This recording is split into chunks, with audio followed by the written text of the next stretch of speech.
펼치시겠습니다. 15장.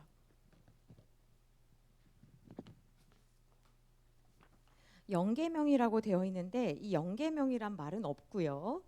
10계명이 굉장히 중요한데 왜 10계명이 중요하냐? 15페이지 맨 위에 보시면 가장 중요한 이유는 하나님이 직접 주신 말씀이기 때문에. 다른 말씀들은 다 어떤 말씀이었어요? 하나님이 모세에게 이르시되, 그럼 모세가 가서 이제 이스라엘 백성에게 말했어요. 근데 원래 이렇게 되진 않았는데 하나님께서 직접 말씀하셨는데 이스라엘 백성들이 요청했죠.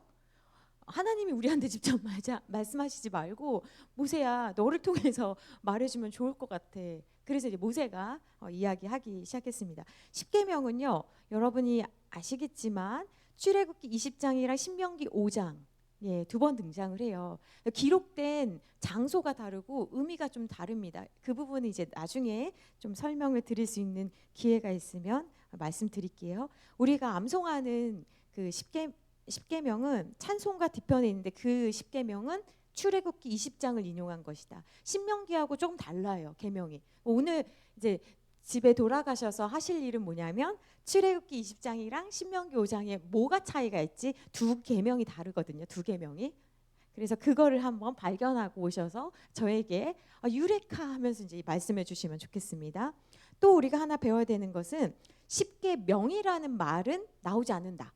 그러면 제가 한번 한 적이 있어요. 사도신경이라는 말도 성경에 있다 없다? 없다. 그렇죠. 아주 훌륭하십니다.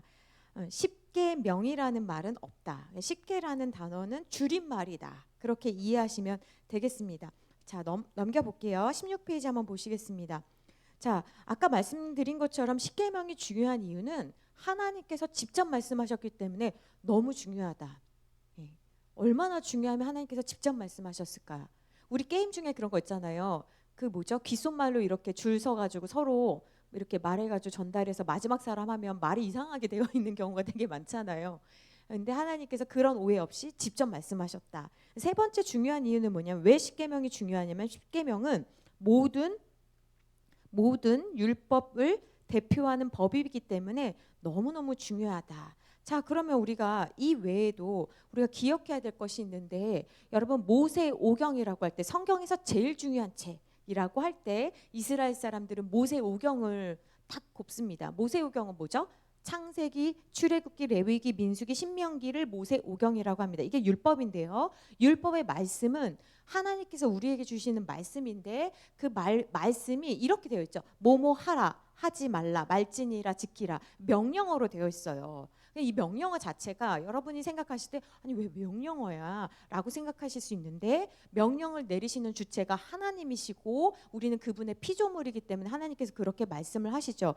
그런데 이 10계명을 주셨을 때를 여러분들이 기억하셔야 되는데 굉장히 중요한데요. 하나님께서 이 10계명을 주실 때는 애굽에서 지금 나왔어요. 나와서 가나안에 들어가기 전에 주신 거거든요. 근데 굉장히 중요한 게 애굽을 벗어나서 여러분들이 한 번쯤 아마 들어보셨을 거예요. 애굽에서 벗어나서 가나안이라는 곳을 갈 때 사실 지도상에도 요렇게 해서 요렇게 가면 돼요. 그러니까 이 지중해 해안선을 따라서 가면 되는 길이거든요. 이 길이 어떤 길이냐면 블레셋 사람의 땅의 길이라고 성경에 표현되어 있고요. 지도상에도 블레셋의 길이라고 되어 있어요. 이 말은 뭐냐면 애굽은 이집트잖아요, 오늘날. 근데 블레셋도 이집트에서 속국처럼 이렇게 사용하는 민족이었어요. 그래서 만약에 이스라엘 백성들이 그쪽으로 가게 되면 어떤 일이 생기냐면 전쟁을 해야 되는 거예요. 애굽에서 지금 나왔는데 전쟁을 한 번도 해보지 않은 이스라엘 사람들이 블레셋이라는 용병들과 싸워야 되는 일이 생긴 거죠. 그래서 이 말씀이 출애굽기 13장 17절에 나와 있는데요. 한번 찾아볼게요. 출애굽기 13장 17절 말씀. 너무나 중요하거든요. 이 10계명을 언제 주셨는가? 이게 굉장히 중요해서 출애굽기 13장 17절 말씀을 꼭 보셔야 돼요. 출애굽기 13장 17절 말씀 제가 봉독해 드립니다. 바로가 백성을 보낸 후에 블레셋 사람의 땅의 길은 가까울지라도 하나님이 그들을 이스라엘 백성들을 그 길로 인도하지 아니하셨으니 그 이유는 하나님이 말씀하시기를 이 백성이 전쟁을 하게 되면 마음을 돌이켜 애굽으로 돌아갈까 하셨음이라. 그러니까 무슨 말씀이냐면 이 길이 가나안으로 가는 빠른 길이 있다라는 거예요. 이 빠른 길은요, 성인 남자가 가면 2주면 간대요, 가나안을. 그러면 어린이와 노약자는 뭐 2배라고 하면 한 달 정도면 가나안에 들어가는 거예요. 근데 여러분, 저와 여러분이 아시다시피 그렇게 빠른 길을 40년을요. 지도 나중에 보시면 아시겠지만 굽이굽이 어쩜 그렇게 돌아서 갔는지 40년을 걸렸어요. 40년을. 그럼 도대체 그렇게 빨리 갈 수 있는 길을 왜 이렇게 돌아 가게 되냐? 그 이유를 우리가 좀 기억해야 되는데, 그 이유는 아까 말씀드린 것처럼 그 전쟁을 하게 되면 출애굽기 13장 17절 말씀처럼 이 백성이 굉장히 강력한 블레셋 군인들과 전쟁을 해야 되는 거예요. 근데 전쟁을 하게 되면 마음이 위축되니까. 왜냐하면 이 사람들은 종이라서 전쟁을 해본 적이 없기 때문에 전쟁을 하게 되면 지금 막 노예 신분에서 벗어나서 이스라엘 백성들이 전쟁에서 그 공포를 이겨내지 못하고 다시 그냥 애굽으로 가서 종살이 하자라고 할까봐 하나님께서 그 마음을 미리 아시고 막으신 거예요. 막으신 거예요. 근데 질문, 여러분 여기서 잘 들어보세요. 하나님께서 일부러 막으셨거든요. 근데 이스라엘 백성들이 이걸 알았을까요? 몰랐을까요? 그렇죠. 몰랐다는 거예요. 이스라엘 백성들은 사실 이렇게 가는지 저렇게 가는지 몇몇은 알지 모르지만 하나님께서 이유가 있으셔서 막으셨다. 특별히 사랑하셔서 막으신 거거든요. 전쟁에서 죽는 사람이 당연히 있지 않겠어요? 전쟁 가운데 사랑하셔서 막으셨는데 이스라엘 백성들은 몰랐어요. 그래서 지난 오후 시간에 제가 여러분들한테 말씀드렸어요. 우리가 하나님에 대해서 믿음을 가질 때 우리에게 방해되는 요소들이 있는데 그 중에 강력한 요소는 뭐냐면 하나님에 대한 신간이거든요. 하나님에 대해서 어떤 생각을 가지고 있는가. 그래서 우리가 하나님에 대해서 어떤 생각을 해야 되냐면 내 경험에 맞춘 하나님이 아니고 성경에서 말씀하신 하나님은 주시는 하나님, 좋으신 하나님이라고 말씀을 드렸어요. 근데 그 좋으신 하나님과 내가 사는 삶의 괴리가 너무 크기 때문에 우리는 이게 어려운 거예요. 아니 성경에 그렇게 좋다며. 근데 내 삶은 왜 이렇게 힘들어? 그러니까 이 차이가 항상 있거든요. 그때 제가 여러분에게 잊지 말아야 되는 문장이 있다라고 했어요. 절대로 잊지 말아라 하면서 말씀드렸던 게 뭐예요? 주일날 오후 시간에 말씀드렸는데 뭐였냐면 하나님께서 나에게 뭐였어요? 그러실 리가 없어. 지금 처음 듣는 거 아니죠? 네. 하나님께서 나에게 그러실 리가 없어. 좋으신 하나님이 나에게 모든 것을 주시는 아들마저도 아끼지 않고 주시는 하나님께서 나에게 그러실 리가 없어. 그래서 다시 질문을 드리면 이스라엘 백성들은 왜 이렇게 멀게 가는지 몰랐다라는 거예요. 그러니까 우리의 삶에도요, 우리가 왜 이런 일을 겪는지, 왜 이렇게 빨리 안 들어가셔? 아니 왜 이렇게 나한테 힘든 거야? 우리는 안다 모른다? 모른다. 그래서 우리가 기억해야 되는 것은 무엇이냐면 하나님은 다 생각이 있으시다. 하나님은 다 계획이 있으시다. 하나님은 나를 너무 사랑하신다. 그래서 하나님께서 나에게 혹 막으시는 이유는 그럴 만한 이유가 있다. 사랑하셔서 막으신 거지 죽으라고 막는 게 아니라는 우리가 그 믿음, 그 신간을 가지고 있어야지 우리가 흔들리지 않고. 우리는 뻑만 하면 어떤 생각합니까? 예수 믿기 전 그때 좋았지 그 생각하거든요. 뭐가 좋아요? 두 번째 이유는 뭐냐? 왜 하나님께서 애굽 이집트에서 종살이하던 그때 떠나서 광야에서 이 말씀을 주셨냐? 두 번째 이유는 뭐냐면 하나님만을 의지하는 법을 배우기 위해서 광야에서 이 말씀을 주신 거예요. 그러니까 가나안 들어가기 전에 먼저 너희들이 배워야 되는 것은 무엇이냐면 하나님을 의지하는 법을 배워라 라는 것을 알려주신 거예요. 지금 이 내용은 책에 없지요? 네, 책에 없습니다. 여러분 광야는 뭐예요? 먹을 게 없어요. 아무것도 없어요. 마켓이 없어요. 좋은 곳이 없어요. 그곳에서는 오직 구름기둥과 불기둥으로 인도하시면 우리가 따라가는 것밖에 없는 거예요. 그러니까 가고 멈추고 짐 챙기고 먹고 이것을 마치 훈련 받는 곳이잖아요. 근데 그 훈련을 받으면서 하나님께서 신명기 8장 3절에서 무슨 말씀을 하셨냐면 사람이 떡으로만 사는 것이 아니야. 하나님의 입에서 나오는 모든 말씀으로 사는 거야. 그것을 실제 경험한 게 광야예요. 그래서 광야에서는 아주 그 애굽에서만 기적을 경험한 것이 아니라 광야에서 무엇을 기적했어요? 매일 만나와 메추라기. 그리고 옷이 헤어지지 않았다잖아요. 옷이 떨어지지 않았다는 게 말이 됩니까? 신발이 헤어지지 않았대요. 그 사막 한번 생각을 해보세요. 우리가 사막을 가보지 않았다고 하더라도 모래밭 다닌다고 생각을 해보세요. 지금 신발도 아무리 좋은 신발도 진짜 오래 신어도 한 5년 신지 않겠습니까? 그런 데서 40년을 누가 지키셨다는 거예요? 하나님이 지키셨다. 그래서 이스라엘 백성들이 너희들이 앞으로 가나안 가서 살 때도 잊지 마. 왜? 몸으로 경험한 것을 잊지 않게 되어 있거든요. 경험학습이거든요. 그게 하나님을 의지하는 법을 배워야지 너희들에게 나중에 내가 무엇을 맡겨도 하나님 먼저가 되는 거죠. 그렇지 않으면 우리가 잊어버리기 때문에. 그래서 신명기 8장 16절 말씀 옆에다 써놓으세요. 신 8, 16 하나님께서 내가 그렇게 한 이유는 뭐냐면 14절부터 16절에 뭐라고 말씀하셨냐면 네가 교만하여져서 하나님 잊어버릴까 봐. 그래서 16절 말씀에 너의 조상들, 그러니까 아브라함도 경험하지 못했던 네 조상들도 알지 못하던 만나를 광야에서 내게 먹이셨나니 이는 다 너를 낮추시며 너를 시험하사 마침내 결국 내게 복을 주려 하심이었느니라. 그러니까 하나님께서 내가 너를 광야에서 힘들게 한 이유는 너를 시험한 거야. 너의 그 세속적인 거, 하나님 의지하지 않고 살았던 것들을 씻긴 거야. 낮추셨다는 거예요. 너를 시험했다는 거예요. 그러면서 결국 가나안에서 그 급에 맞는 하나님의 백성의 급에 맞는 삶을 살 수 있도록 하나님과 동행하는 복을 주기 하기 위해서 내가 너에게 이 광야에서 말씀을 준 거야. 세 번째는 뭐냐면 하나님께서 광야에서 십계명을 주신 이유는 뭐냐면 이제는 그만 노예 근성 버리고 하나님의 백성 군대가 되어라 라는 가르침을 주시기 위해서 하나님께서 그런 목적으로 하나님께서 이스라엘 백성들에게 광야의 시간에 십계명을 주셨다는 거예요. 그러니까 광야의 시간들은 오합지졸이었던 노예들, 이 노예 근성이 있는 이스라엘 백성들이 하나님의 거룩한 군대가 되는 그 훈련의 학교를 경험을 해야 되는 거죠. 우리 정체성은 하나님의 자녀라는 정체성도 있지만 우리는 하나님의 군대라는 정체성도 있고 또 신랑 되신 주님을 맞이하는 신부로서의 정체성도 있지요. 우리에게는 다양한 하나님께서 부르시는 또 하나님의 친구라는 정체성도 있고요. 양이라는 정체성도 있습니다.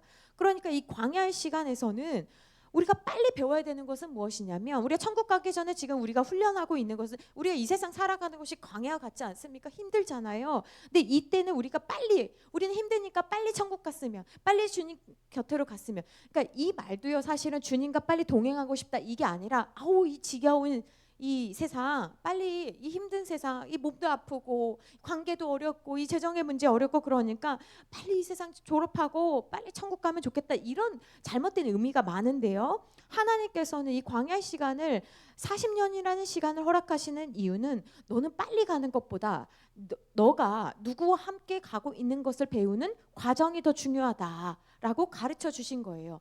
그런데 그 과정이 너무 길었죠.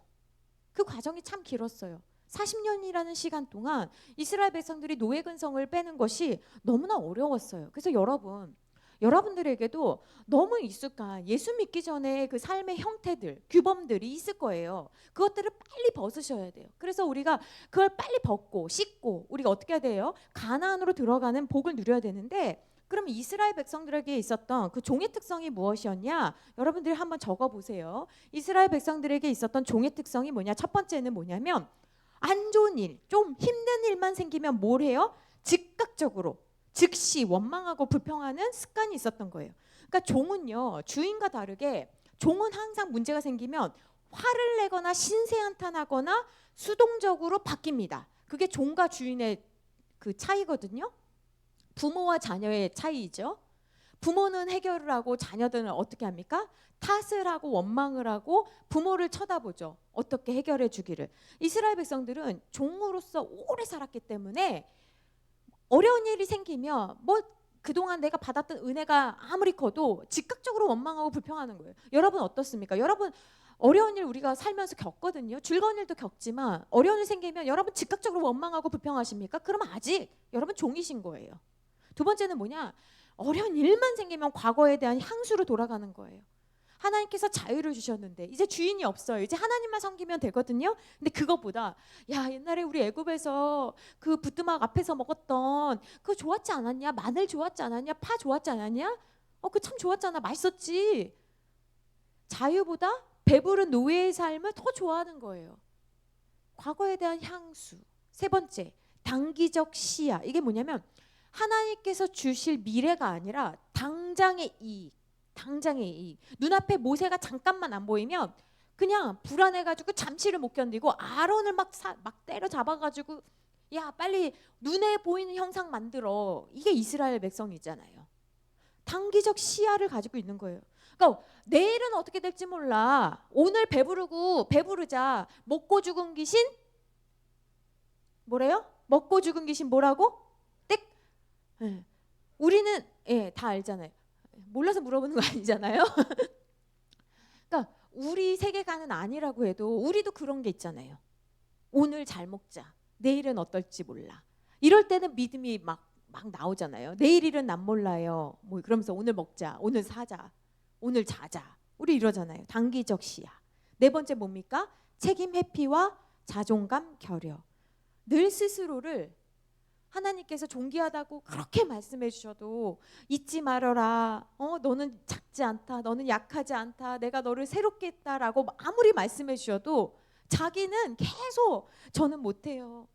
저는 계속 스스로가 가치 없다고 여기는 것들이 있잖아요. 이게 얼마나 뿌리 깊으면 이게 430년 동안 종살이 했기 때문에 40년 동안 광야에서 그렇게 돌고 그러니까 여러분 빨리 여러분에게도 있는 그 자녀라는 신분은 있으나 모습이 종인 것들, 사고가 종인 것들, 감정이 종인 것들을 빨리 벗어버리는 여러분들 되시기를 부탁을 드립니다. 자, 그럼 다시 책으로 한번 돌아가 봅시다. 이제 16페이지 보면 자, 그러면 십계명에서 가장 중요하게 보아야 할 것이 무엇이냐? 바로 오늘 우리가 읽은 출애굽기 1장 2절. 이걸 뭐라고 하냐? 17페이지 맨 위에 보면 이것을 십계명의 서언 줄칩니다. 십계명의 서언. 이걸 영어로 하면 프롤로그, 한국말로 하면 머리말. 그래서 책을 볼 때, 글을 쓸 때 학자들이나 작가들이 글을 어떻게 쓰냐면요. 1장부터 10장까지 쓰고요. 마지막에 쓰는 게 서언이에요. 프롤로그예요. 그래서 책을 고를 때는 항상 저자, 목차, 프롤로그를 보시면 이 책이 이렇게 가는구나 이걸 아는 거예요. 지금 하나님께서 1계명부터 10계명을 우리는 10가지 계명이 가장 중요할 거다라고 생각하는데 그렇지 않다라는 거예요. 뭐가 더 중요해요? 이 10계명의 출애굽기 20장 1절부터 2절인 서원, 이게 너무너무 중요해요. 이게 너무너무 중요하다는 거 몰랐죠? 너무너무 중요합니다. 왜 중요하냐면 17페이지 세 번째 줄에 이제 이유가 나오는데요. 이 구절은 하나님께서 이스라엘 백성을 이미 애굽 땅에서 구원하셨고 그 후에 백성에게 계명을 주셨다는 사실이기 때문에 그렇다. 이게 무슨 말이냐면요. 하나님께서는 명령을 주실 때요. 지켜라 할 때요. 여러분 아무한테나 주지 않으신다는 거예요. 누구한테만 주세요? 구원받은 이스라엘 백성에게는 이제 너는 됐어. 이제 명령을 지킬 때가 됐어. 그러니까 여러분 초신자 오거나 좀 오랫동안 잠수 타다가 가나안 성도가 오면 무조건 막 같이 뭐 봉사하자는 둥, 같이 뭐 하자는 둥 그러시면 안 되는 거예요. 먼저 계명을 지킨다, 사역을 한다, 말씀을 지키는 사람의 자격은 누구냐면 구원받은 이스라엘 백성들이에요. 그러니까 초신자들은 할 수 있어요, 없어요? 없어요. 구원받는 게 더 먼저예요. 경험을 해야 된다고요. 근데 우리는 오면 바로 투입하려고 그러잖아요. 그래서 처음에 예배가 좋아가지고 왔다가 작은 교회를 왜 기피합니까? 자꾸 뭘 시키려고 하니까. 그래서 제가 이제 우리 교회 오면 뭐라고 합니까? 질척대지 않습니다. 이런 말을 하거든요. 그냥 내버려둬요. 은혜를 받아야지 일을 하죠. 그렇죠? 은혜를 받아야 뭐 하고 싶은 사랑의 반응이 나오잖아요. 그러니까 여러분들도 그렇게 하셔야 돼요. 왜냐하면 하나님께서 이스라엘 백성들에게 아무한테나 그런 게 아니라 내가 너를 구원했으니까. 그래서 이 순서가 너무너무 중요합니다. 그 밑에 보면 하나님은 줄치세요. 이스라엘 백성을 구원할 목적으로 십계명을 주신 게 아닙니다. 그러니까 계명 지키라고 니네 한번 고생해봐라. 내가 얼마나 강한 법을 너희들한테 줄련지 너희들을 내가 구원했으니까 구원 받으려면 십계명 지켜야지 이 순서가 아니라는 거예요. 구원. 먼저 은혜를 베푸시고 그 베푼 은혜를 경험한 사람에게 계명을 주셨다는 거예요. 자, 그러면 달리 말해보면 예를 들면 11조 누가 합니까? 구원받고 그 은혜에 감사한 사람들이 하는 거지. 초신자 오면 우리 교회는 이렇게 해야 됩니다, 이거 아니라는 거예요. 주일성수는 누가 합니까? 구원받은 사람들이 하는 것이지, 예? 그냥 뭐 정죄하고 이런 것이 아니라는 거예요. 그래서 17페이지 지금 보고 있는 페이지 밑에 보면 굉장히 중요한 표현이 나오는데요. 밑에서 6번째 줄 보면 따라서 율법은 구원을 얻기 위한 방편이 아니라는 거예요. 이게 되게 무슨 말이냐면 율법을 지킨다고 구원을 받는 게 아니라는 거예요. 근데 우리가 처음에는 안 그러는데 신앙생활 하다 보면 이게 순서가 헷갈려요. 그래서 하나님의 말씀을 안 지키니까 우리가 구원받지 못하는 거 아니야? 라고 헷갈리기 시작하는 거예요. 그래서 법에 자꾸 매인단 말이에요. 근데 이 순서를 여러분 잊지 마세요. 우리는 법을 지켰기 때문에 하나님의 백성이 된 게 아니에요. 하나님의 전적인 은혜로 그냥 구원받고, 구원받은 다음에 하나님께서 내 백성답게 사는 삶, 내 자녀답게 사는 삶은 이거야. 그런 사람들은 하나님의 말씀에 순종한단다 라고 계명을 주신 거라는 거예요. 그래서 그 말을 하는 거죠. 율법은 구원을 얻기 위한 법이 아니라 하나님의 거룩한 백성이 되기 위한 성민법. 동그라미 성민법. 성민법이 어려운 말이죠. 이게 뭐예요? 그냥 우리 풀어서 말하면 하나님의 백성답게 살아가는 원칙이라고 할 수 있는 거예요. 자, 그러면 율법은 어떤 역할을 하냐? 율법은 죄가 뭔지를 알려주는 알람 장치 같은 거예요. 주차할 때 뒤에 차가 있는데 가면 삐삐삐삐삐삐 소리 나는 거와 같은, 이거 하면 안 돼, 삐삐삐삐삐 하는 게 율법이라는 거예요. 그러니까 어떻게 하면 하나님을 더 기쁘시게 해드릴지, 어떤 건 하나님이 싫어하시는지를 알려주는 것이지 그거 자체가 구원 티켓은 아니라는 겁니다. 그러면 이 성민법은 뭐냐? 아까 말씀드린 것처럼 이미 구원받은 사람이기 때문에 마땅히 하나님 나라의 법과 질서, 하나님의 성품을 닮아가기 위해서 노력하고 애써야죠. 예를 들면 결혼했어요. 나는 정말 싫어하는데 배우자가 뭘 좋아해요. 그러면 그 배우자를 사랑하는 마음으로 그 배우자를 위한 요리나 배우자가 좋아하는 것을 사는 게 같이 살아가는 사람의 그 노력, 에티켓이라고 할 수 있잖아요. 마찬가지로 대한민국 국적을 가진 사람은 국민이 되기 위해서 법을 지키는 것이 아니잖아요. 국민이기 때문에 법을 지키죠. 그거라고요. 이해가 확 되시죠? 이걸 너무너무 중요하게 여러분 생각하셔야 됩니다. 그래서 넘기세요. 18페이지 보시면 율법의 핵심인 십계명은 구원의 조건이 아니다. 그리고 인간의 자유를 올가매는 올가미도 아니다. 별표. 율법은 하나님의 선물이고 은혜다. 10개만 주셨잖아요. 여러분, 하나님 주시기 전에 몇 개라고요? 그렇죠. 훌륭하십니다. 우리 담임 목사님 말씀 많이 하셨잖아요. 613개라고요. 이 책에도 나왔죠. 613개. 613개 지킬래요? 박 권사님. 10개 지키실래요? 10개. 못 지킨다. 알지도 못하고. 그렇죠? 예. 그러니까 사랑해서 주신 거라고요. 그래서 18페이지 보시면 하나님의 통치 원리 여기를 보실 건데요. 그러면 율법은 아까 말씀드린 것처럼 율법은 어떤 역할을 하냐? 하나님의 말씀 뭐뭐 해라 하지 말라. 이 율법은 울타리 역할을 한다. 울타리 역할은 뭐예요? 최소한의 보호와 인도를 위한 관계 설정, 관계 유지. 그래서 거기 밑에서 하나님의 통치 원리 밑에 보시면 구약에서 율법은 줄칩니다. 관계 유지의 역할을 한다. 관계 유지의 역할. 그러니까 말씀을 누가 지켜요? 하나님의 자녀들이 지키는 거죠. 그 법은 누가 지켜요? 대한민국 국적을 가진 국민들이 그 법을 지키죠. 필리핀 사람들이 그 법을 지킵니까? 미국 사람들이 지킵니까? 아니죠. 대한민국 국적을 가진 사람들이 지키는 것처럼 율법을 주신 이유는, 십계명의 서원을 주신 이유는 계속 하나님께서 말씀하시는 거예요. 나는, 내가 누구냐면 너희들이랑 무슨 관계냐면 내가 너희를 인도했어. 애굽 땅에서 종되었던 집에서 인도한 너의 하나님이야. 너의 하나님. 당당하렴. 너희들 대단한 거야. 내가 누구냐면 하나님이잖아. 근데 너희 대단한 거야. 너희 사랑해서 내가 너랑 나랑은 그런 관계야 라고 하나님께서 알려주신 거예요. 그래서 그 밑에 보면 죄를 깨닫게 하는 역할을 한다. 율법은 어떤 걸 한다고요? 죄를 깨닫게 한다. 아까 말씀드린 거를 지금 다시 이야기하고 있는 거예요. 근데 19페이지 보면 맞습니다. 여기 줄 치시면서 우리는 율법이 없었다면 죄를 죄라고 깨달을 수 없다. 그래서 율법의 기능은 지금 두 가지를 이야기했어요. 첫 번째 제가 말씀드린 건 뭐예요? 일하고 죄를 깨닫게 한다. 죄가 무엇인지를 알려주는 거예요. 두 번째는 뭐예요? 관계를 유지한다. 근데 하나님과 하나님됨과 하나님이 누구시고 내가 누구인지를 알려주는 관계 유지를 하는 거예요. 그래서 하나님은 늘 이렇게 말씀해 주시는데 이제 여러분들에게 한번 질문을 드릴게요. 책에 없는 내용입니다.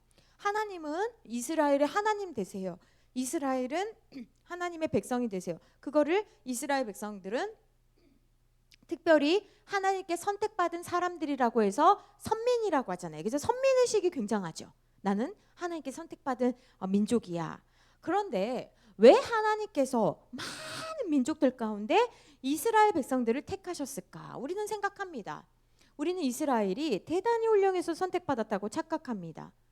그런데 성경은 뭐라고 합니까? 성경은 뭐라고 해요? 그렇지 않다. 내가 너희를 택한 첫 번째 이유는 뭐냐면 앞에 보시고 읽어보시겠습니다. 시작. 숫자가 적고 약하기 때문이다. 그러니까 하나님께서 왜 이스라엘인가 할 때 정확하게 뭐라고 말씀하셨냐면 신명기 7장 7절에서 이렇게 말씀하십니다. 같이 읽어보시겠습니다. 시작. 여호와께서 너희를 기뻐하시고 너희를 택하심은 너희가 다른 민족보다 수요가 많기 때문이 아니니라. 너희는 오히려 모든 민족 중에 가장 적으니라. 그러니까 하나님께서 이스라엘 사람들을 택하신 이유는 뭐라고요? 강해서가 아니고 많아서가 아니라 약해서라는 거예요. 이게 사실 우리한테는 깨지는 겁니다.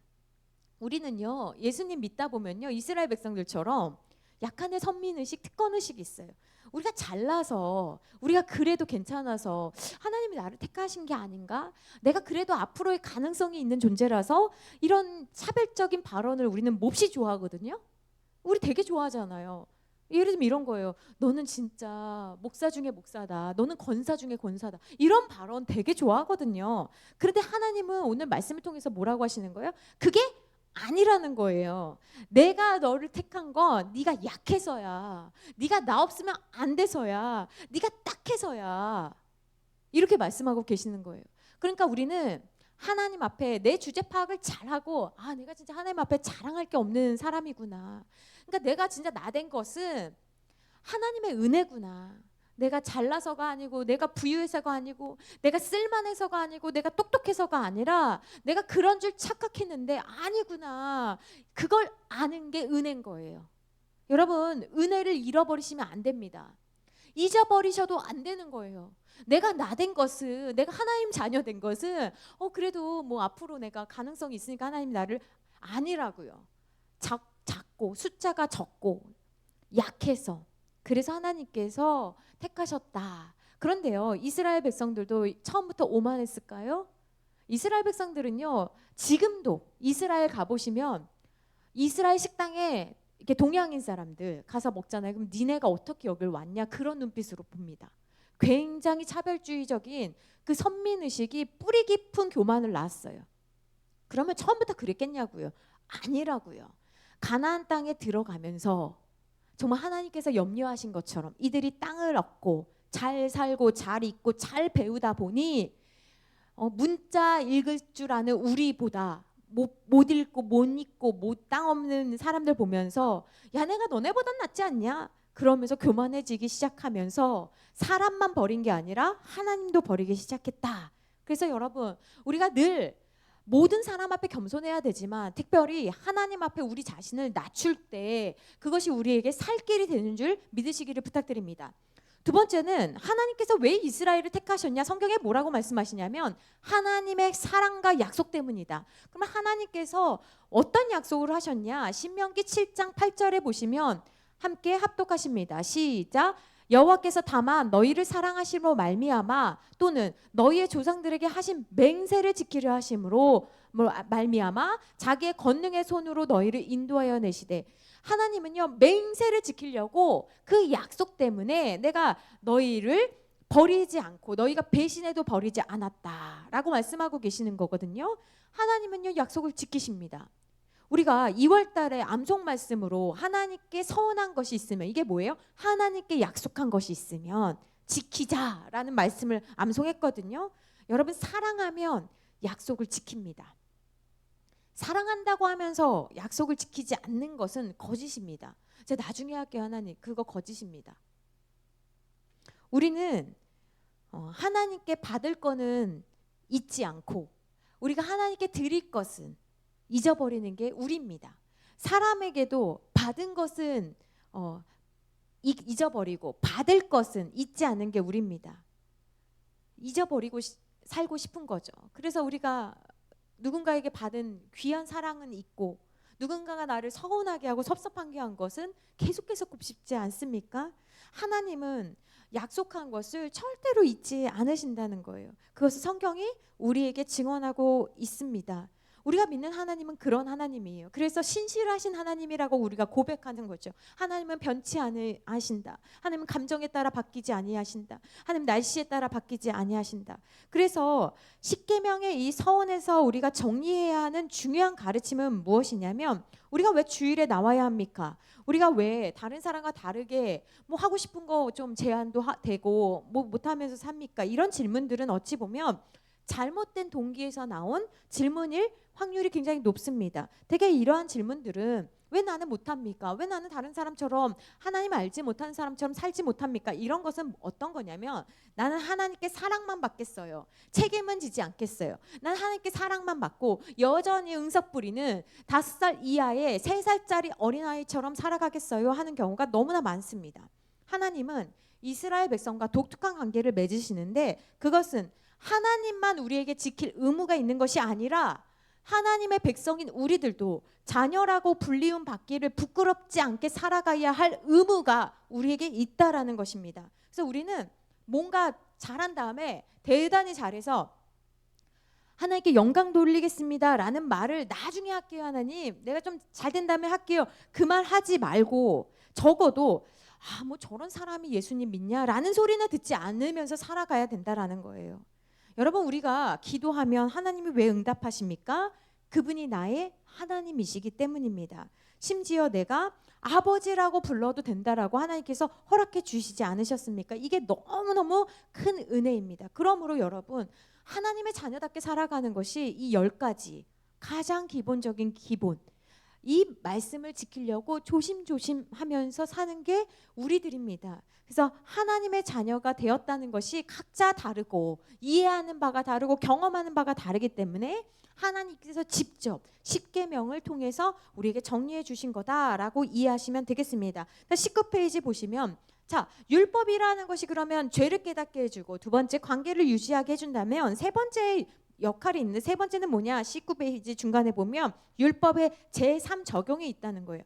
하나님의 자녀가 됐으니까 그 다음부터는 법을 안 지켜도 된다. 이것이 아니라 율법의 새로운 역할이 있는데 그것은 뭐라고요? 줄칩니다. 구원받은 하나님의 자녀들을 성화. 성화는 무엇입니까? 하나님을 만나기 전까지 천국 가기 전까지 온전한 구원의 길로 인도하시는 안내를 이 법을 통해서 받는다는 거예요. 그래서 하나님의 자녀가 되면 성격이 바뀝니다. 성격이 바뀌어요. 성품이 바뀝니다. 그것이 성화인 거예요. 나는 그렇게 살고 싶지 않지만 하나님께서 원하시면 기꺼이 그렇게 사는 삶, 그것이 성화인 거예요. 나는 죄를 짓는 걸 더 좋아하지만 나는 하나님을 사랑하기 때문에 그것을 싫어하기로 결단하고 나아가는 삶이 성화인 거예요. 그래서 율법은 그 길로 인도하는 안내 표지판이 됐다라는 것입니다. 그래서 밑에서 두 번째 보면 줄칩니다. 기독교의 구원론은 하나님의 은혜로 먼저 구원받고 구원받은 자로서 하나님의 통치를 받는다라는 것이에요. 넘어갑니다. 20페이지. 그래서 중간에 보시면 그리스도인들은 그래서 어떤 것을 가치를 판단하고 어떤 선택을 우리가 매번 해야 되지 않습니까? 그때 그 결정을 할 때 기준이 되는 것이 무엇입니까? 십계명이라는 거예요. 십계명. 그 기준이 있으면 할까 하지 말까 망설이게 될 때 말씀에 명확하게 되어 있지. 그래 그렇게 해야지 라고 결정을 내릴 수 있도록 도와주는 표지판이 바로 이 십계명이다. 21페이지 위에 보겠습니다. 그런데 그래서 이 율법의 계명들은 첫 번째 줄, 우리에게 남아있는 죄악의 습관들을 끊어버려라. 다른 사람들은 다 남의 배우자를 취하고 하는 그런 거를 하더라도 10번째 계명에 보면 네 이웃의 아내를 탐하지 말아라. 신명기에 보시면 아내도 이제 신명기인가요? 거기서 보시면 아내도 탐하지 말아라. 그러니까 남의 소유, 재산 목록에 아내도 들어가거든요. 그것도 탐하지 말아라. 남의 것이다 라고 되어 있는 거예요. 그래서 십계명이 이 지구상에 있는 모든 법 중에 법이에요. 이걸 가지고 이제 유럽에서도 법을 만들고 모든 법들을 이 계명을 가지고 만든 거거든요. 그런데 여전히 지금 21페이지 밑에 위에서 세 번째 줄, 이러한 계명들이 아직도 불편하거나 억압적으로 느껴지십니까? 예수님 믿은 지 오래됐음에도 불구하고 아직도 하나님의 말씀대로 살려고 그러면 두드러기 나는 것처럼 막 싫고 그렇게 순종 안 하려고 한다면 그 사람은 이 책에서 뭐라고 말합니까? 하나님의 영을 따라 행하는 그리스도인이라 말할 수 없습니다. 그 사람은 어떤 사람이에요? 우리가 지난 학기에 계속 이야기했던 육신의 생각을 하는 사람이다. 육신의 생각을 하는 사람은 결국 어떻게 됩니까? 죄의 열매를 먹고 그 삶 자체가 이미 지옥이에요. 죽음인 거예요. 사망인 거예요. 그러므로 여러분, 우리는 육신을 따르지 않고 그 영을 따라 행하는 자녀들은 하지 말라고 말씀하신 것들을 기꺼이 하지 않을 때 아우 억울해, 아우 섭섭해, 그게 아니라 오히려 자유와 평안을 누릴 수 있다. 그리고 하라는 것을 행할 때 기쁨이 충만하고 하나님과 올바른 관계를 유지할 수 있다라고 말씀하고 있습니다. 자, 이웃사랑 율법과 십계명의 원리. 그래서 구약의 율법은 아까 말씀드린 것처럼 모세 오경 안에 집중되어 있다. 그래서 구약에서 가장 중요한 책들은, 구약은 39권이잖아요. 그 중에서 가장 중요한 책은 5권인 모세 오경 율법이라고 할 수 있습니다. 그럼 모세 오경 중에서도 가장 중요한 책은 뭐라고요? 가장 중요한 부분은 바로 이 십계명이다. 그러면 아까 말씀하신 것처럼 율법이라는 것은 원래 사람이 지켜야 되는 것이 613개래요. 근데 그 중에서 지금 이 책에 잘못된 부분이 있어요. 이 교수님께서 번역을 좀 잘못하신 것 같아요. 그래서 거기 보시면 248가지 계명을 하지 말라는 부정명령이라고 되어 있는데 그거를 지우세요. 248가지의 계명은 하라는 긍정명령이에요. 그래서 이런 거는 이분이 이제 예언서 전공하신 분이라 이 부분이 약했던 것 같아요. 그래서 다른 모든 학자들은 지금 248개를 긍정명령이라고 봅니다. 그러니까 긍정의 뭐뭐 하라라는 명령을 본다고요. 그러면 여러분 질문하셔야 돼요. 아니 248개랑 365를 합하면 613이 되는데 이 248이라는 수는 어떤 숫자입니까? 여러분이 만약에 질문을 하신다면 이 숫자는 뭐냐면 인간의 뼈를 다 셌어요. 그리고 장기를 셌더니 248개가 나온 거예요. 그러니까 몸을 구성하는 이 248개를 가지고 적극적으로 하라라는 말씀을 긍정하면서 실천해라 해서 248개를 주실 거예요. 반대로 365개는 이 책에서는 뭐라고 합니까? 365가지 계명은 무엇을 하라는 긍정명령이 아니라 지우시고 부정명령이다. 하지 말라라는 거예요. 그러니까 365는 우리가 알다시피 1년은 며칠이에요? 365일 동안 매일의 삶에서 하나님의 뜻을 어기지 말고 조심하면서 경계하면서 살라는 부정명령이다. 그러니까 365계명은 하지 말라라는 거고 248개는 하라라는 거예요. 아시겠죠? 그래서 이거랑 합하면 613개. 책이랑 다르니까 이거 수정하셔야 되는 거예요. 넘기십니다. 22페이지 볼게요. 그래서 10계명을 두 가지로 요약하면 1에서 4계명은 뭡니까? 하나님 사랑. 5에서 10까지는 뭡니까? 이웃 사랑이라고 표현하잖아요. 그렇죠? 딱 해서. 그래서 사랑에도 순서가 있는 거예요. 누구부터 사랑해야 돼요? 하나님부터. 그래야지 바르게 사랑하는 거예요. 아, 저는 자식부터요. 저는 배우자부터요. 저는 제 자신부터. 아니라고요. 바르게 사랑하려면, 네가 온전히 사랑하려면 사랑의 주체이시고 근원 대신 하나님부터 사랑해. 그 다음에 너의 배우자든 너의 자녀든 너 자신이든 사랑해라 라는 원칙을 알려주신 거예요. 그래서 이 10가지 계명은 뭡니까? 하나님을 사랑하는 방법을 제대로 알려주는 방법. 우리가 하나님 사랑해요 라고 하잖아요. 그러면 그 사랑해요 할 때 그거를 사랑의 방식, 예를 들면 이런 거예요. 어떤 사람 땅콩 알레르기가 있어요. 땅콩 알레르기가. 근데 그 사람을 사랑한대, 어떤 사람이. 근데 이 사람이 땅콩 알레르기가 있어서 땅콩 다 싫어하는데 사랑한다고 하면서 땅콩 과자, 땅콩 아이스크림, 땅콩 비스켓, 땅콩 선물하면 사랑하는 거예요, 안 사랑하는 거예요? 안 사랑하는 거예요. 하나님을 사랑하는 것도 마치 이런 거라고요. 그러니까 하나님을 사랑한다라는 것은 도대체 어떤 것으로 표현되냐라고 할 때 1에서 4계명. 간단하잖아요. 그러면 사람을 사랑하는 건 5에서 10계명. 그죠? 그 중에 첫 번째가 뭐였어요? 부모 공경부터 사랑이 시작되는 거예요. 그건 나중에. 그래서 이것을 사랑의 이중 계명이다. 23페이지 보시면 율법의 핵심은 이웃사랑이다. 그러니까 이게 사랑의 이중 계명인데 하나님을 사랑한다고 하면서 이웃을 사랑하지 않는 사람들 있죠. 신앙은 되게 좋은데 성격이 엄청 안 좋아. 그거 거짓이라고요. 이웃은 엄청 잘해. 사람들한테 엄청 잘해. 인기몰이 다 해. 그런데 하나님은 바르게 사랑하지 않아. 주일 막 맨날 빠지고 막 하나님 막 우상숭배하고 막 사람은 너무 좋은데 진짜 저 사람은 예수님 안 믿고도 잘 살사 그런 사람은 바른 사랑이다 아니다 아니라는 거예요. 그러니까 하나님 사랑은 이웃 사랑으로도 표현돼야 되고 바른 사람 사랑은 하나님 사랑으로도 표현돼야지 그 사람이 온전한 사랑을 한다라고 아셔야 되는 거예요. 그렇죠? 그러니까 신앙이 좋다라는 건 뭐예요? 하나님께 잘하고 이웃에게 잘하고. 올해 우리가 표어를 예배가 답이다라고 하면서 담임 목사님이랑 엄청 이제 회의하면서 사실은 어떤 표현을 하려고 했냐면 하나님께 잘하자. 이게 올해 표어가 되려고 했었어요. 우리가 너무 모르는 거예요. 이게 너무 둘이 뭉실하잖아요. 예배가 답이다. 뭐 이럴까 봐. 그래서 또 걱정이 돼서 예배 전엔 준비하는 거다. 예배 중엔 집중하는 거다. 예배 후엔 순종하는 거다. 이렇게 실천 목표를 쓴 거예요. 막연할까 봐. 근데 이 모든 것은 뭐냐면 하나님께서 예배를 너무 좋아하시기 때문에 중요하게 여기시기 때문에 그래서 예배가 우리의 모든 인생의 마스터 키이기 때문에 이걸 한 거예요. 그러니까 하나님을 사랑한다고 했을 때는 1에서 4계명을 그러니까 우리가 잘 배우고 하나님이 원하시는 것을 해야 되는 거죠. 땅콩을 싫어하는데 땅콩을 계속 갖다 줘. 그 싸우자는 거죠. 그는 알레르기 걸려서 빨리 죽으라는 거죠. 그러니까 하나님을 사랑하는 방식, 이웃을 사랑하는 방식이 무엇인지에 대해서 배우자. 24페이지 보겠습니다. 그러면 하나님께서 처음에 세상을 만드신 창세기 1장과 2장에서는 법이 없었냐? 그렇지 않다라는 거예요.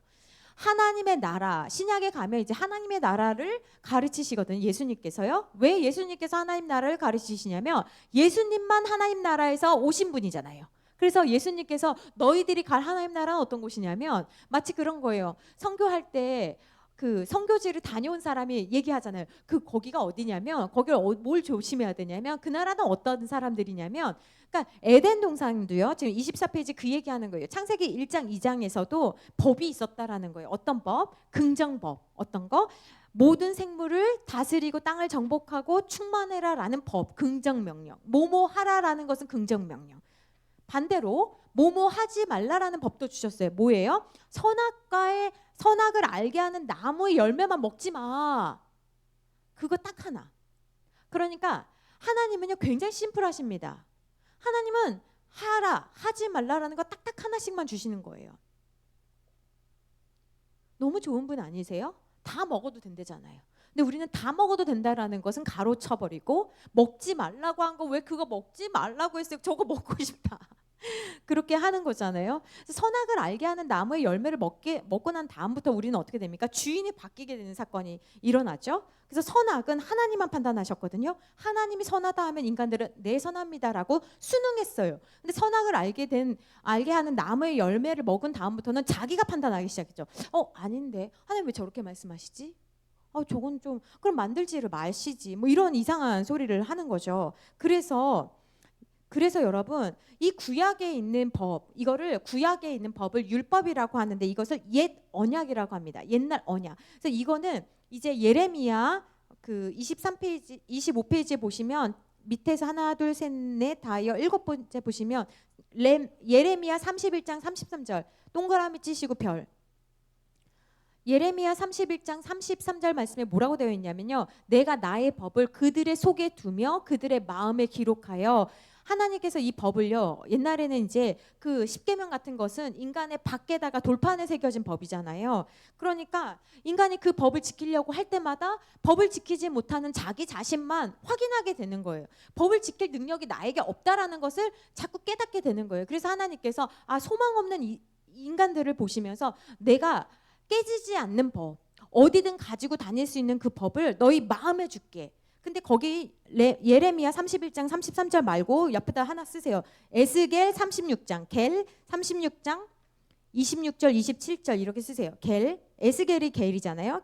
겔포스 겔이 아니죠. 에스겔 36장 26절 27절에 보면 뭐라고 되어 있냐면 또 새 영을 너희 속에 두고 새 마음을 너희에게 주되 너희 육신에서 굳은 마음을 제거하고 부드러운 마음을 줄 것이며 이게 새 언약이거든요. 그러니까 새 언약은 마음에다 준다는 거예요. 근데 그 마음이 바뀌고 마음이 말랑말랑해지고 마음이 하나님의 법을 사모하고 지킬 수 있는 마음을 가지려면 우리가 뭐가 필요하다는 거예요? 새 영. 그래서 여러분들이 하나님 앞에 기도할 때 여러분들이 성령 충만을 구하신다면 그것은 바로 이 새 영, 하나님의 말씀을 지킬 능력, 하나님의 말씀을 지키고자 하는 자발적인 의지가 생기도록 하나님 내 마음을 바꿔주십시오. 나에게 기름 부어주십시오. 나에게 성령 충만함을 허락하여 주십시오라고 기도해야 할 이유는 내가 그 법을 지킬 마음이 없거든요. 여전히 딱딱해. 말씀을 들어도 울지도 않고 완악하고 바뀌고 싶지 않은 여전히 고집스러운 나만 확인하는 거예요. 마치 바로와 같이. 그래서 하나님께서 인간의 그 마음에 그 근본적으로 바뀌지 않은 그 딱딱함을 보시고 내 영을 너희 마음속에 부어줄게. 그러니까 여러분들이 그 하나님의 영을 사모하고 그 영이 나에게 있기를 간절히 원하셔야 되는 거예요. 그래서 성령 충만을 우리가 받으려고 하는 거예요. 성령 충만하면 어떤 게 좋냐면 기도가 쉬워져요. 말씀을 지키는 게 어렵지가 않아져요. 그게 성령 충만한 사람이 에게 주시는 은혜거든요. 성령 충만하면 복음을 전할 때 담대해지는 거예요. 옛날에 겁났던 게 겁나지 않아지는 거예요. 내가 달라지는 거예요. 말씀을 내 힘으로 막 억지로가 아니라 하나님 주신 능력으로 할 수 있게 되는 것이 성령 충만한 사람에게 임하는 하나님 주신 선물과 같은 거죠. 자, 그러면 제 1계명 이제 가겠습니다. 제 1계명 보시면 29쪽입니다. 29쪽에 보시면 옆에 출애굽기 20장 3절 말씀에 뭐라고 되어 있습니까? 같이 합독합니다. 시작. 너는 나 외에는 다른 신들을 내게 두지 말라. 이게 1계명이에요. 근데 여기서 여러분들이 충격을 먹으셔야 돼요. 정상적이시라면 충격을 먹으셔야 되는데 어떤 것 때문에 충격을 먹으셔야 되냐면 29페이지 보시겠습니다. 두 번째 줄 보면 다른 신들 동그라미 치시겠습니다. 아니 하나님께서 지금 다른 신들을 말하고 계시네. 어머머머머 내가 속았나 봐. 신들이 있어. 또 있어. 또 있어. 이게 어떤 의미인지에 대해서 지금 설명을 드릴게요. 다른 신들하고 여러분들이 첫 번째 1번하고 쓰십니다. 옆에다. 여기서 말하는 다른 신들은 어떤 의미냐면 당시에 사람들이 말하는 신들이에요. 아시겠죠? 그러니까 진짜 신이 아니고 사람들이 신이라고 부른 것들을 하나님께서 너네들이 이해하기 쉽게 하기 위해서 다른 신들, 너네가 만든 신들을 내 앞에 두지 마라고 말씀하신 거예요. 거기 옆에다 또 쓰세요. 신명기 4장 28절. 그리고 제가 봉독해 드릴게요. 너희는 거기서 사람의 손으로 만든 바 보지도 못하며 듣지도 못하며 먹지도 못하며 냄새도 맡지 못하는 목석의 신들을 섬기리라. 그러니까 무슨 말이에요? 하나님께서 너희들이 손으로 만들어 놓고 그 목석들을 니네가 섬긴다는 거예요. 이게 우상이잖아요. 너무 웃기잖아요. 자기들이 만들고 자기들이 그리고 달마를 자기가 그리고 그거에서 복이 들어온다 생각하고 자기가 그려놓고 사람이 그려놓고 맞죠? 또 이사야 2장 8절 말씀에 뭐라고 되어 있냐면 그 땅에는 우상도 가득하므로 그들이 자기 손으로 만들고 자기 손가락으로 만든 것을 경배하며.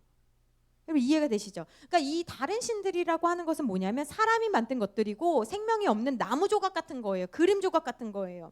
근데 인간은 도대체 왜 그러냐? 인간은 늘 언제나 신이라는 이름으로 형상화해서 신과 같은 위치에다가 올려놓는 게 마음이 편한 거예요. 그래서 가톨릭의 가장 문제점은 뭡니까? 성상 우상화잖아요. 눈에 보이는 마리아 같이 머리 날씬해야 돼 우선. 마리아는 왜 다 날씬해? 예뻐. 얼굴이 하얘야 되고 머리가 길어야 돼. 쇼컷은 안 되나요? 그러니까 우리에게는 그런 것들이 있는 거예요. 그런데 하나님을 믿는 우리들도 그런 목석을 섬기진 않더라도 달마 뭐 이런 거 안 본다고 하더라도 하나님과 같은 자리에 우리가 어떤 가치들을 만약에 올려놓는다면 그건 다른 신들이에요, 여러분. 주의하셔야 돼요. 내가 우상 숭배하지 않은데요. 저는 불교를 믿은 적이 없는데요. 그렇다고 하더라도 만약에 내가 어떤 가치들을, 그게 운동이든 명예든 돈이든 자녀든 학문이든 사회적 지위든, 그것을 어떤 하나님과 동등한 가치를 올려놓으면 그게 다른 신들이라는 거예요. 두 번째 옆에다 쓰세요. 두 번째는 뭐냐면 종교 혼합주의예요. 종교 혼합주의. 이스라엘 백성들은요, 그 가나안에 이제 들어가게 되면서 실제로 많은 신들의 홍수 속에서 살아가게 됩니다. 그래서 가나안 지역에 많은 신들이 있었는데요. 바알은 어떤 신이냐면 농경 사회에서 폭풍과 비의 신이에요. 그렇게 농사할 때는 비가 중요하잖아요. 그래서 바알이 비를 내려준다라고 믿기 때문에 하나님을 안 믿는 사람들은 다 바알한테 했어요. 근데 바알한테만 빌다 보니 참 이게 웃긴 게, 거짓 종교는요 늘 짝꿍이 있습니다. 그래 바알의 아내는 누구예요? 바알의 배우자 어머니는 누구냐면 아세라입니다. 아세라 나중에 이제 그 보시면 그 가슴이 몇 개예요. 배가 몇 개야. 막 징그러워. 알이 막 있는 것처럼 자궁이 몇 개인 거죠. 그러니까 이걸 뭘로 표현하는 거예요? 풍요와 생식에. 그 신한테 빌면 그 신이 풍요를 가져온다. 풍년일세 이걸 가져온다라는 거예요. 아스다롯은 뭐냐면 전쟁과 섹스의 신이에요. 또 주변 민족의 국가들은 그모스, 밀곰 이런 신은 성경에도 나오거든요. 이 신들은요 국가 신이고 전쟁에 능한 신이에요. 그래서 전쟁에 이기려면 어떤 짓을 했냐면 성경에도 나오는데 아이를 바칩니다. 살아있는 아이를 바치는 거예요. 그래서 학자들 중에 어떤 사람들은요 이삭을 바치는 사건이 있잖아요. 그게 다른 민족들은 실제로 그렇게 했거든요. 그러니까 결국은 하나님께서 이삭을 죽이지 않으시잖아요. 그러니까 하나님은 다른 민족들이랑 다르다는 것을 보여주기 위해서 형태는 똑같이 하지만 결과는 달랐잖아요. 그렇게 보는 학자들도 있습니다. 또 다곤이라는 신은 뭐냐면 위에는 상체는 사람이고요. 밑에는 그 물고기 형상을 하고 있어요. 그래서 위에는 곡물, 밑에는 바다. 마치 인어공주는 아니겠죠. 남자 신이니까. 뭐 그런 형태. 징그럽죠. 징그럽고 무서워 다. 그리고 아몬은 어떤 신이냐면 바람과 공기를 상징하고, 그러니까 보이지 않으니까 무섭죠. 그리고 레는 태양이에요. 그러니까 이런 식으로 이스라엘 백성들이 애굽에서 나온 다음에 가나안에 살게 되면서 어떻게 되냐? 종교 혼합주의가 생겼다. 혼합주의는 뭐예요? 혼합은 뭐예요? 섞는다는 거잖아요. 혼합은 그러니까 신앙이 섞인다라는 거예요.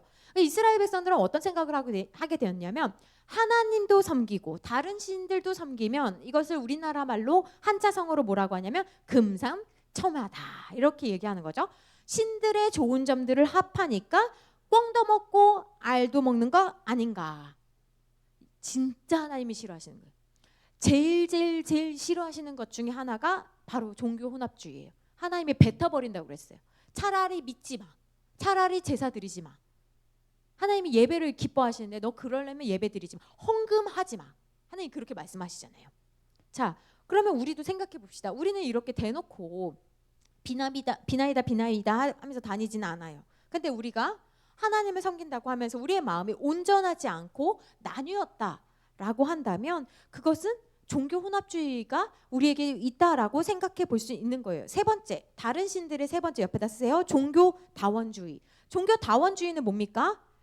모든 종교는 다 달라. 하지만 진리는 하나야. 다 좋은 얘기 하는 거 아니겠어? 산에 가봐. 여기서 올라가는 길도 있지만 관악산 일로만 가냐? 사당에서도 가고 어디서도 가잖아. 그러니까 산으로 가는 길은 여러 갈래지만 결국 정상은 하나야. 기독교에서 주장하는 것처럼 예수님을 통해서만 뭐 천국 간다고 하지 마. 마호메트를 통해서도 갈 수 있어. 용어만 다른 거야. 근데 너네들은 왜 그렇게 그냥 너네들을 통해서만 구원에 이를 수 있다라고 하니? 그러니까 너희들 너무 편협해. 그렇게 하지 마. 다른 종교들도 나름대로의 정당한 구원의 길이 있어. 인정하고 존중해줘. 요즘 많은 사람들이 이런 생각을 하잖아요. 그러니까 그런 사람들은 어떻게 생각합니까? 옛날 사람들, 그러면 우리나라 복음에 대해서 듣지 못한 사람들은 다 지옥 가냐? 근데 사실 그거 우리가 몰라요. 그죠? 그건 하나님의 영역이죠. 근데 거기다가 또 섣부르게 그래 다 지옥 간다. 그러면 이제 어떻게 돼요? 이제 되게 이상하게 다닌 거죠. 사실 우리도 모르죠. 다른 종교를 믿는 많은 사람들 그러면 지옥 간다 그러면 그 하나님이 사랑의 하나님 맞냐? 이렇게 이제 이야기하는 것들이 이제 종교 다원주의에서 나온 사상이거든요. 근데 성경은 뭐라고 말합니까? 요한복음 14장 6절 말씀 뭐라고 해요? 예수께서 이르시되 내가 곧 길이요 진리요 생명이니. 어떤 종교도 이렇게 명확하게 내가 길이다, 내가 진리다, 내가 생명이다 라고 말씀하고 있는 경전이 없습니다. 또 사도행전 4장 12절 말씀, 사도행전 4장 12절 말씀 뭐라고 했습니까? 다른 이로서는 구원을 받을 수 없나니 천하 사람 중에 구원을 받을 만한 다른 이름을 우리에게 주신 일이 없음이라. 하나님께서 분명하게 말씀해 주셨거든요. 그러니까 우리가 이성적으로 납득이 되지 않다라고 하더라도 이성으로 납득이 다 되면 그게 계시가 아니라고 했어요. 그렇죠? 계시는 하나님이 알려주시는 만큼만 우리가 알 수 있다고 그랬어요. 어떻게 우리의 사고가 하나님 창조주의 사고와 똑같을 수가 있겠어요? 우린 부분밖에 알지 못합니다. 그래서 우리는 하나님이 알려주신 그 계시의 말씀을 진리로 믿고 받아들여야 돼요. 그런데 그렇다고 하더라도 우리가 사람들과 이야기할 때 이런 진리에 대한 바른 믿음관이 있어야 하지만 인간관계에 있어서 우리가 무식하고 예의 없는 사람이 되면 안 되는 거예요. 그러니까 이 복음 외에는, 이 바른 진리 외에는 웬만하면 양보하셔야 돼요. 웬만하면 타협하실 수 있어야 되는 거예요. 무례하지 마셔야 되는 거예요. 남의 절 가가지고 막 땅 빨기 하면서 막 방언으로 기도하고 돌아다니시면 안 되고, 명동에서 막 복음 전파한다고 막 그러시면 안 되고, 불쌍히 목을 자르거나 막 이렇게 하는 게 내가 하나님 앞에 내가 정말 하나님 내가 정말 이런 행동까지 했습니다. 하나님 사랑해서 내가 이렇게 했습니다. 이렇게 오늘날 하면 안 된다는 거죠. 그래서 기독교인이 복음을 전할 때는 평화롭고 예의 바른 방법으로 전해야 된다라는 것들을 우리가 기억해야 됩니다. 자, 그럼 다시 29페이지를 보시겠습니다. 그런 의미에서 다른 신들을 그렇게 세 가지로 우리가 정리했고요. 그 다음에 나 외에는, 이 말은 뭐냐면 나 외에는 이 말은 뭐라고 하는 거예요? 내 얼굴 앞에서. 그러니까 하나님께서 내 얼굴 앞에서 너희들 다른 우상들을 내 앞에 두지 마라고 하나님께서 말씀하신 거예요. 왜냐하면 이스라엘 백성들은 놀라운 하나님의 특별한 은혜, 동그라미 칩니다. 특별한 은혜를 경험했기 때문에 다른 사람은 몰라도 너는 그러면 안 되지. 너와 내가 어떤 관계인데, 특별한 관계인데. 그러니까 다른 민족은 하나님이 관심이 없는 거예요. 하나님의 오직 관심은 뭐예요? 이스라엘 백성들. 우리는 가끔 하나님 앞에 그러잖아요. 하나님 왜 나만 갖고 그래요? 여러분 그런 기도 안 하세요? 여러분 안 그래? 나는 종종 오랫동안 나만 갖고 그래요. 다른 사람 좀 보세요. 하나님 왜 나만 보는 것 같아? 막 나만 찔리고 막 여러분 안 그러신 거예요? 근데 하나님께서 왜 그러시는 거예요? 내가 너에게 특별한 은혜를 베풀었기 때문에 하나님과 독점적이고 배타적인 관계를 맺는다라는 거예요. 그러면 여러분 여기서 질문 드려볼게요. 여러분은 이스라엘 백성과 마찬가지로 하나님께 받은 특별한 은혜가 있지 않습니까? 여러분은 은혜가 있으시잖아요. 그러니까 그 은혜가 있기 때문에 이 평일에도 나오셔서 하나님 말씀 알아가려고, 그래서 그 하나님의 말씀 알고 더 사랑하려고 지금 그 특별한 은혜가 있기 때문에 여러분이 여기 계시는 거잖아요. 그 은혜, 그 특별한 은혜. 그래서 하나님께서 지금 이 첫 번째 계명을 주시면서 30페이지 봅니다. 다른 신들이 있든 없든 상관없이 30페이지 보세요. 하나님의 초점은 뭐예요? 하나님은 내가 너에게 내 앞에서 단 하나의 신이다 라고 말씀하시는 거예요. 여기서 잘 들으셔야 돼요. 여기서 지금 또 차 교수님이 실수하십니다. 기독교는 유일신론이에요. 유일신론 쓰세요. 옆에다. 기독교는 유일신론이다. 지금 이 책에 뭐라고 해요? 유일신론을 아니다라고 이야기하는 것처럼 마치 뉘앙스가 되어 있잖아요. 기독교는요 단일신론이 아니고 유일신론입니다. 이게 제가 설명드려볼게요. 잘 들어보세요. 유일신론은 뭐냐면 다른 신들은 없다. 유일한 신이다. 그래서 조금 더 정확하게 말하면 삼위일체론적 유일신론입니다. 기독교는. 그런데 단일신론은 아니라는 건 뭐냐면, 단일신론은 뭐냐면 신들이 여러 가지야. 그런데 여러 신들 중에 하나님이 가장 세. 이게 단일신론이라는 주장이에요. 하나님은 여러 신들이 있는데 가장 세. 그래서 하나님이 제일 좋아. 이게 아니라는 거예요. 그러니까 기독교는 뭐예요? 유일신. 그죠? 유일신을 믿는 종교들이 몇 개가 있죠? 어디예요? 이슬람, 유대교, 기독교. 그렇죠? 근데 이들과 또 다른 거는 우리는 삼위일체론적 유일신론이죠. 그렇죠? 유대교는 하나님 성령님 안 믿잖아요. 그죠? 예수님 성령님 안 믿으니까요. 그걸 여러분들이 써놓으셔야 돼요. 예. 그래서 너는 내 앞에서, 내 얼굴 앞에서, 왜 내 얼굴 앞에서요? 30페이지 중간에 보시면 내 앞에 선다라는 거예요. 우리가 지금 여러분 어디 계십니까? 하나님 앞에 서 계시는 거예요. 이게 너무나 중요해요. 여러분이 예배 올 때마다, 여러분이 살아가면서 특별히 예배 드릴 때마다 여러분들이 가장 기도해야 되는 건 뭐냐면 하나님의 임재를 느끼게 하옵소서.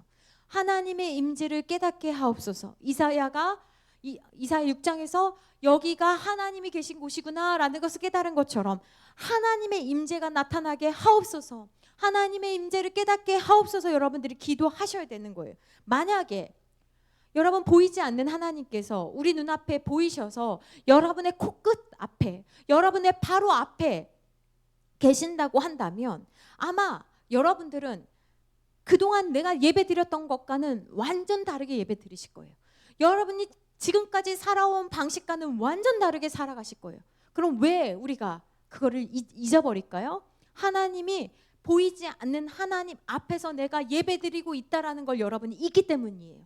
그러므로 여러분들이 반드시 이 1계명을 통해서 여러분들이 반드시 깨달아야 되는 것은 무엇이냐면 여기 지금 하나님 계시다. 그 하나님이 내 앞에 계시다. 그 하나님이 지금 뒤에서 나를 감시하시는 것이 아니라 내가 지금 하나님 앞에 있다라는 것을 여러분 기억하시면 그 곳이 어디든지 간에 하나님의 임재의 장소가 되는 거예요. 하나님 앞에서 내가 예배 드린다면, 하나님 앞에서 내가 살아간다면 여러분 무엇이 달라지시겠습니까?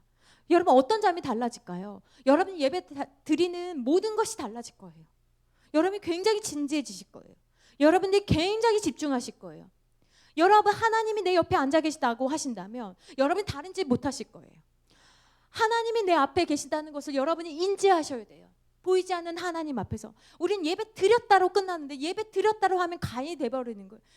내가 예배 드렸어도 하나님 안 받으실 수 있잖아요. 임재의식, 그게 바로 뭐예요? 코람데오예요. 자, 31페이지 보겠습니다. 그래서 지금 무슨 이야기를 하냐면 그런데 이스라엘 백성들이 종교 혼합주의를 가지기 시작했다라는 것입니다. 그래서 32페이지 볼게요. 그래서 이스라엘 백성들이 이제 유목민 생활을 할 때는, 옮겨 다닐 때는 하나님이 너무나 중요했죠. 왜냐하면 인도하시니까 구름기둥과 불기둥으로 비춰주시고 막아주시고 따뜻하게 해주시니까 필요했는데 농경 생활을 시작하면서 마치 사회생활 시작했던 이제 하나님이 불편하기 시작한 거예요. 말씀이 자꾸 찔려. 주일 성수 자꾸 해야 돼. 이거 눈치 보이는데. 이거 야근하면은 주일날 나가면 이게 임금이 2-3배인데.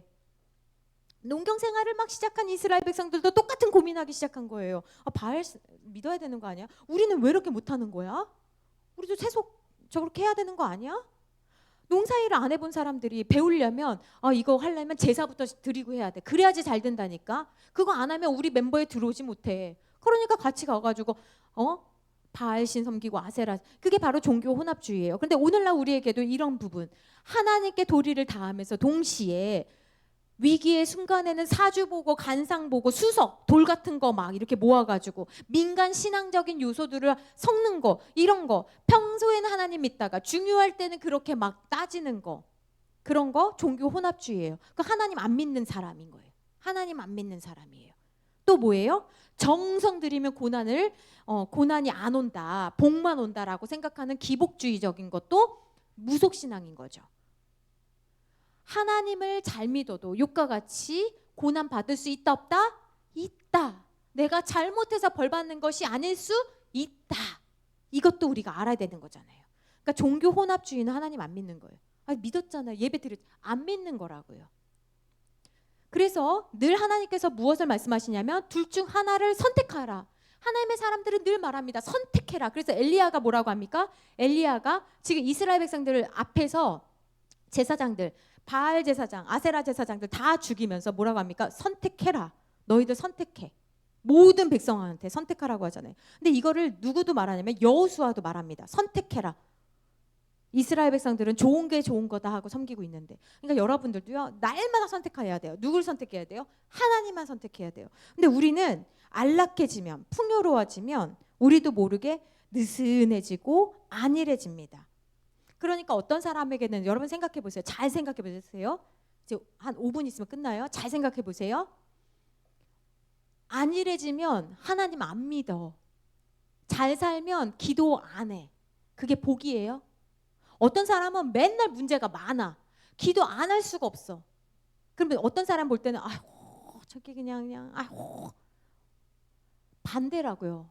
이게 세속적 사고로 신앙생활을 보시면 안 되는 거예요. 어떤 사람은 풍요로워지면 하나님 떠나. 그게 복이냐고요. 아니에요. 아니라고요. 문제가 있고 힘들어도 하나님 앞에 그래서 기도한 사람이 복인 거예요. 복인 거예요. 그게 잘 먹고 잘 살고 그러면 기도 안 하는 게 저와 여러분입니다. 넘어갑니다. 34페이지. 그래서 오늘날은 누구를 섬긴다?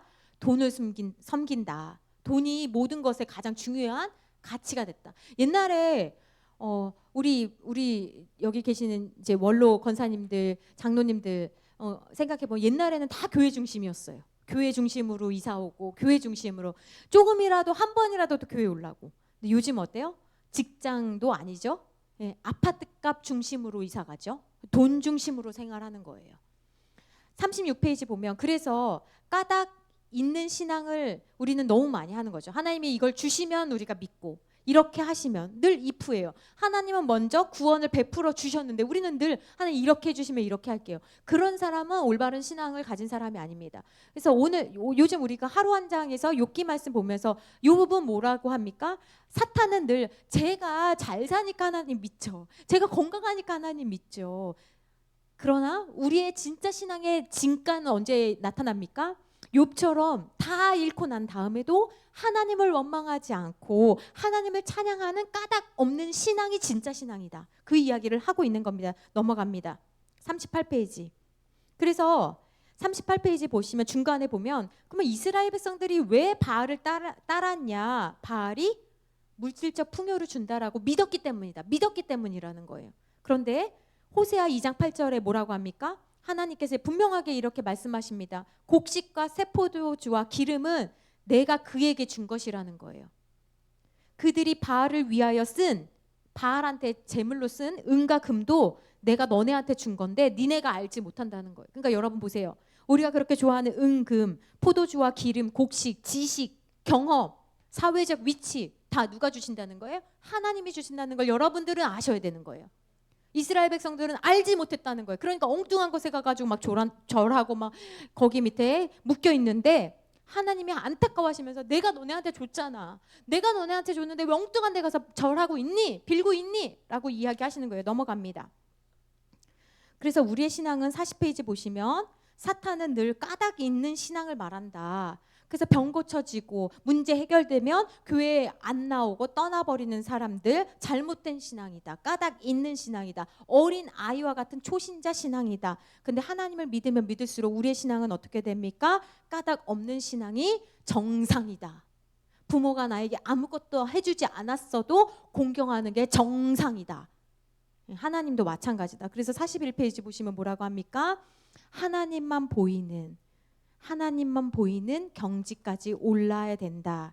자, 이제 우리가 이제 1계명을 마치려고 합니다. 여러분, 하나님이 아닌 다른 신들을 섬기면 우리는 어떻게 될까? 그 신들 밑에 들어가서 그 사람들 밑에 들어가서 우리는 노예가 됩니다. 늘 그 비위 맞추느라 노심초사합니다. 그러나 그 많은 신들 안 믿고 하나님 한 분만 경배하게 되면 어떻게 됩니까? 하나님한테만 잘하면 되니까 다른 모든 것으로부터 해방되고 자유를 느끼는 것입니다. 그러므로 여러분, 하나님만 믿으면 하나님을 믿음으로 자유와 든든함이 생깁니다. 그러므로 하나님께서 만드신 피조물에 노예 생활하지 마시고 하나님만 믿는 우리들, 하나님만 사랑해서 선택하는 우리들 되시기를 부탁드립니다.